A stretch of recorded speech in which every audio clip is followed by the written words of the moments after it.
તો ભગવાન વેદવ્યાસે ભાગવતની રચના કરી. રચના કર્યા પછી ભગવાન વેદવ્યાસને એમ થયું કે હું તો હવે વૃદ્ધ બન્યો, હવે આ ભાગવતને લોક હૃદય સુધી કોણ પહોંચાડે?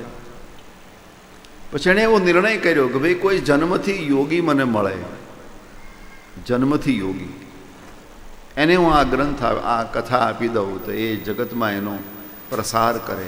પ્રચાર નહીં, પ્રસાર.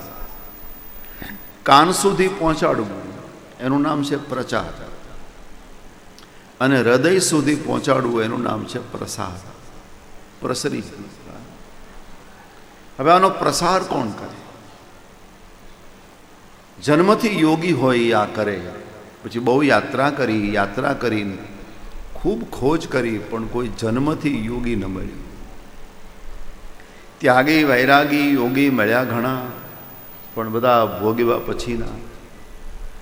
કોઈને 50 વર્ષે વૈરાગ આવેલો અને કોઈને 60 આવેલો. હા, ભગવાન વેદવ્યાસને એમ થયું શું કરું?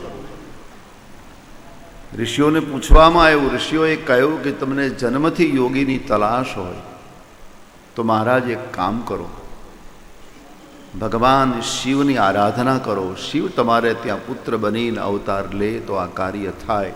ભગવાન શંકરની આરાધના કરીએ. ભગવાન શિવજી તુરંત પ્રસન્ન થયા છે. આ સંસારમાં તાત્કાલિક પ્રસન્ન થનારા કોઈ ભગવાન હોય તો એ ભગવાન શિવ છે. એટલા માટે એનું નામ છે આશુતોષ. તોષનો અર્થ નીકળે છે રાજી થનારા, અને આશુનો અર્થ નીકળે છે તુરંત. આશુતોષ. ભગવાન શિવની આરાધના કરી, ભગવાન શિવ પ્રસન્ન થયા. ભગવાન વેદવ્યાસને કહ્યું મહારાજ માગો તમને શું આપું?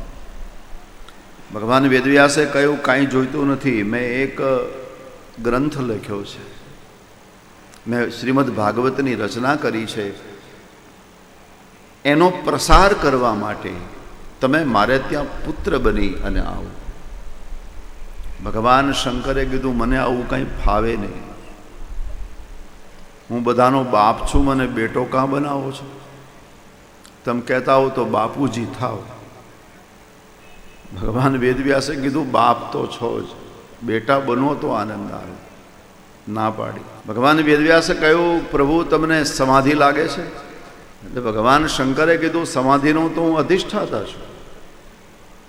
આપણે ત્યાં ભગવાન શિવ સમાધિના અધિષ્ઠાતા છે. આ સંસારના કોઈ પણ ધર્મમાં, કોઈ પણ સંપ્રદાયમાં આંખ બંધ કરવાનો રિવાજ હોય, એ તમામ ધ્યાનનો માલિક ભગવાન શિવ છે. એટલે ભગવાન શંકરે કીધું સમાધિનો તો હું અધિષ્ઠાતા છું. ભગવાન વેદવ્યાસે કહ્યું મારા સમાધિના તમે અધિષ્ઠાતા, પણ તમને સમાધિ લાગે ક્યારે? સમાધિ છે ને યોગની ક્રિયા છે, અને યોગમાં પહેલાં આસન, પછી પ્રાણાયામ. આ બધું કરતાં કરતાં યોગના જે 8 અંગ છે, અષ્ટાંગ યોગ, એમાં 8મી સમાધિ આવે. એમાં ધ્યાન ધારણા બધું પસાર કરતાં છેલ્લે સમાધિ આવે. મહારાજ તમારે પહેલાં આસન સિદ્ધ કરવું પડે, પ્રાણાયામ કરવો પડે. હવે આસન સિદ્ધિ એટલે 2-5 કલાક એક આસને બેસવાની ટેવ, એનું નામ છે આસન સિદ્ધિ. સમાધિ લાગ્યા પછી કેટલા કલાકો નીકળે કંઈ નક્કી નહીં. પછી આપણે અડધો કલાકે ખૂણા ફેરવવા પડે તો સમાધિ ન લાગે. એટલે પહેલાં આસન સિદ્ધ કરવું, અને પછી પ્રાણને જીતવા માટે સમાધિ લાગે ને ભૂખ લાગી તો, સમાધિ લાગી તરસ લાગી તો, સમાધિનો બરાબર સમય થયો ને ઊંઘ આવી તો, એટલે પ્રાણને જીતવો પડે, અને એના માટે પ્રાણાયામ કરવો પડે. બહુ સુંદર વિધાન છે આપણે ત્યાં પ્રાણાયામ.